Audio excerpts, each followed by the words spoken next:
thousands gathered to mark the day Rabaul town was buried. National Fisheries Authority changing the way it works. Teleforemen still suffering from poor government services. This is National MTV News with Meriba Tulo. Good evening. Thank you for joining us for Saturday's news. Today marks 21 years since the 1994 volcanic eruption of Mount Tavurvur and Volcan in Rabaul. Over 300 vehicles and thousands of men, women and children from all over Eastern Britain province gathered in Rabaul town today to mark the anniversary. Edwin Fidelis reports. It's not always that the people of Rabaul town gather for such big events, but today they came together for a reason.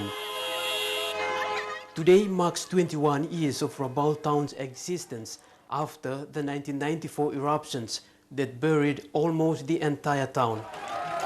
For the people who have lived here since 1994, today was the day that brought back memories of what happened 21 years ago. Good lo, may play kami meet Ken at that time. Was celebrating the 21 years the twin volcano eruptions. And it reminds me like Ken when it had been come out before. But it's good to look on the generation like I'm again or to really experiencing when it had come out before. Yellow Rabaul. The eruption of Mount Tavurvur and Vulcan volcanoes happened 2 days after the PNG's 19th independence anniversary in 1994. Keeping Rabaul town alive over the last 2 decades was a joint effort by big companies and government agencies that have been operating here since 1994. And today, each of the big companies were represented during the celebration. Celebrating the day that, yes, that time there was no injury, there was no death through the volcanic eruption. But again, we thank God for the guidance and support through those times that we faced in 1994 and up till today. It is a common knowledge that Rabaul town won't be brought back to what it used to be before the 1994 eruptions. But for the Rabaul people and the business houses, they haven't showed any signs of living, despite the ever-present risk of future possible volcanic eruptions. And during the 21st anniversary celebrations today, they gave their assurance that they won't be leaving the town. Edwin Fidelis, National MTV News, Kokopo. Women's groups in Madang have demanded answers from Madang police as to whether a man who raped a 5-year-old girl 2 weeks ago has been arrested. The groups demanded the death penalty for the child rapist, who is understood to be still at large. 2 weeks ago, the 5-year-old girl was sexually assaulted by a member of the Madang community believed to be known by her neighbors. The girl's mother, who was interviewed by EMTV, pleaded for police to arrest the rapist and for the community to give him up. The National Fisheries Authority is on a mission to improve the way it conducts business, since the European Commission has issued a warning in the form of a yellow card to PNG to increase efforts in combating illegal fishing in PNG waters. A number of changes have taken place within the NFA. Managing Director John Kasu spoke to MTV News about these changes. The changes are taking place at the policy level. We've reviewed the tuna management plan. It's already been approved and gazetted. Then the Fisheries Management Act is the review of the Fisheries Management Act. We're currently working on a last bit of it, which is the fisheries regulations. Okay. And within the organization as well. Yeah. Like in terms of surveillance, monitoring and control is a bigger issue for us. So we've reinforced that. And then in terms of the management also, we've realigned the top management. Along with these changes, there is currently a review of the fisheries industry that is being conducted. This will eventually contribute towards PNG's efforts in aligning the industry with the roadmap for sustainable Pacific fisheries. This regional roadmap was adopted by the Pacific leaders in their recent forum. Really, there's nothing new we've been working on, but the only thing that we've got to do is to actually document our roadmap. Sarah Aupong, National MTV News. The National Fisheries Authority is confident that the fisheries industry in PNG will be able to align its activities to the roadmap for sustainable Pacific fisheries. The roadmap was adopted by Pacific leaders in the recent Leaders Forum. It has been called an ambitious roadmap, but the managing director of the NFA, John Kasu, says much of what is being proposed in the roadmap is already practiced in PNG. The regional roadmap has 7 clear goals and 11 strategies on tuna fisheries and coastal fisheries. Speaking during the Pacific Leaders Forum last week, James Morvick, Director General of the Pacific Fisheries Forum Agency, said it is a major step forward in terms of both regional cooperation and integration, as well as in terms of tuna fisheries corporations, when the leaders adopted this roadmap. But the roadmap does one thing that hasn't been done before, which is, again, to set very clear, quantifiable targets. One of these targets is to double the number of people who are employed within the fisheries sector. John Kasu, NFA's managing director, says PNG will exceed the 18,000 job target because of the number of tuna processing plants that are in the country. While the numbers look good, the challenge will be in ensuring the conditions of this job are just as good. At the moment, we have not really dealt with that, how would say it, effectively, but it's something that we recognize and we'll be working alongside the Department of Labor on. Countries will be expected to score against the indicators on this roadmap in the next Pacific Leaders Forum. Mr. Kasu is confident PNG will have a good scorecard. So if you look at the national goals, you're talking about, employment, food security, empowering our people, all those things that are contained in our national goals are actually those things that we've been working through. Sarah Aupong, National MTV News. You're watching National MTV News. We'll have more when we return.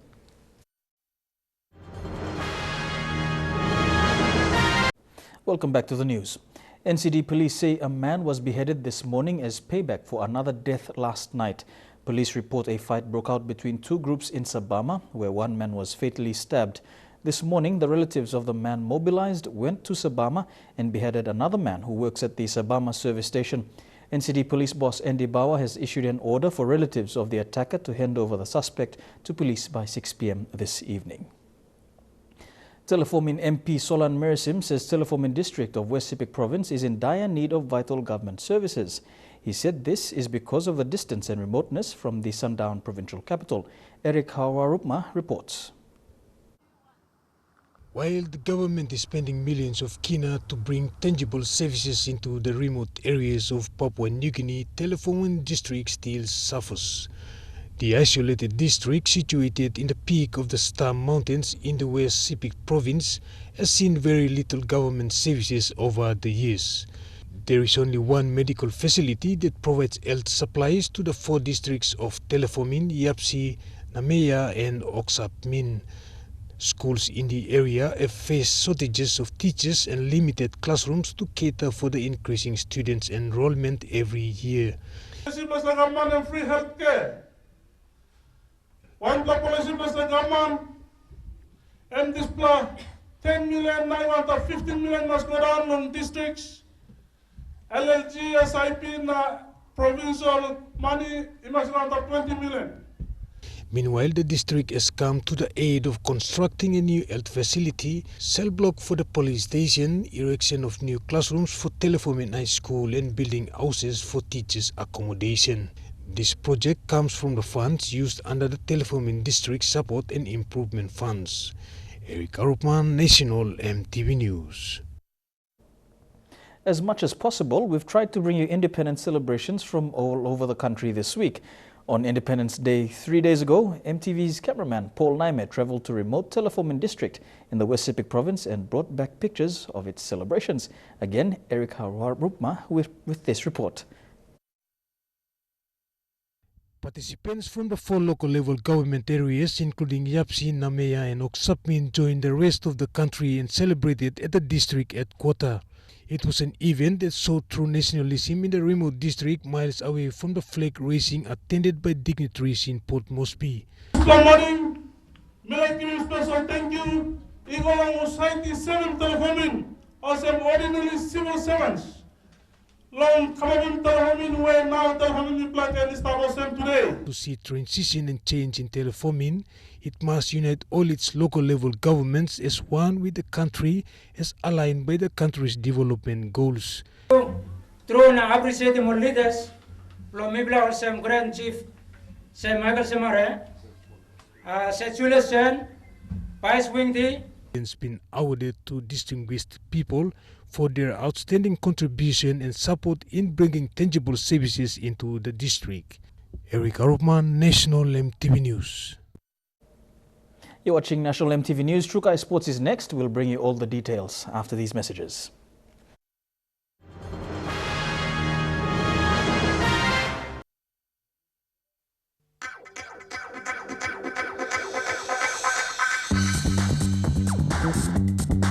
Trukai Sports.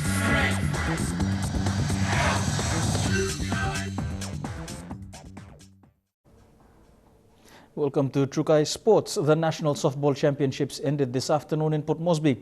In the semi-finals, defending champions Medang Kings lost to a strong Port Moresby Melona side 9-2 to meet Buluminski in the grand final, which is currently on. Buluminski came back from behind to secure their spot in the final with a 7-run over East New Britain's 5 runs. In the women's finals, Port Moresby Gold have stripped the title off Medang with a 7-3 scoreline to be the new women's champions. This year's championships saw the inclusion of a visiting Canberra Giants as well as Manus. Day 2 of the Southern Regional leg of the Besta Cup, and pre-tournament favourites Port Moresby Soccer Association and the NCD Public Servant Soccer Association continued their fine form. PMSA maintained their unbeaten record with 3 wins in a row, while rivals NCD PSSA had a crushing victory over Higaturu. PMSA, as expected, have been highly consistent, having gained 10 points over 4 matches that included a 1-1 draw against Kaupa 2.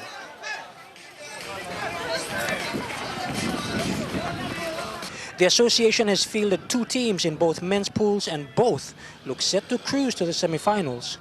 Kaupa 2, for that matter, have been in scintillating form, scoring 14 goals in only 3 matches, including a 7-1 victory over Hekari. The NCD Public Servant Soccer Association has also been strong. Coach Erickson Komeng has done well, and his charges have also been performing highly to expectation with 3 wins, scoring a lot of goals along the way. In the women's division, again, few surprises. Both NCD, PSSA and PMSA are still the favorites. They do have another contender to deal with, though, in the likes of Tabubil, who opened their campaign with a 6-0 victory. So far, after 2 days, the tournament is still largely open, and unless there are surprises, it is expected there will be few changes along the way. Jeremy Moggy, National MTV Sports. To the Rugby World Cup now, and England has walked away with a bonus point win with a 35-11 scoreline on the final whistle.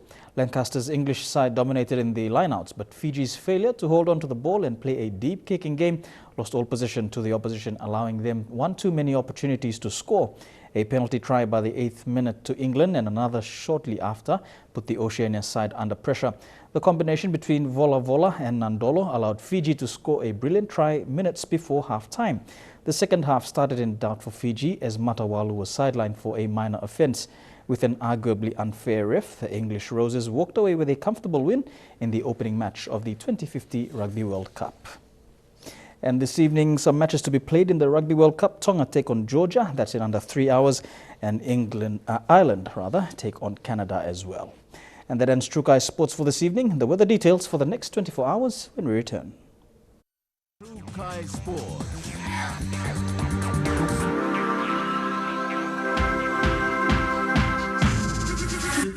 Trukai Sports.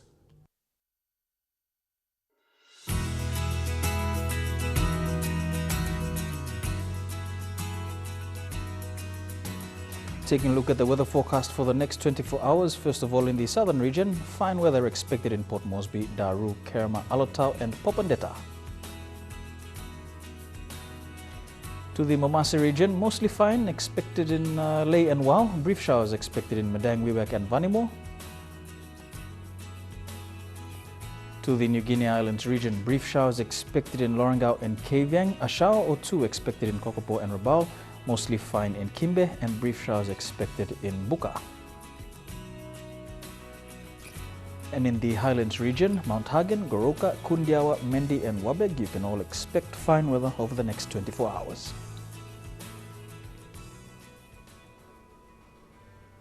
And before we go, a recap of our main stories today. Thousands gathered to mark the day Rabaul town was buried, the National Fisheries Authority changing the way it works, and Telefomin still suffering from poor government services.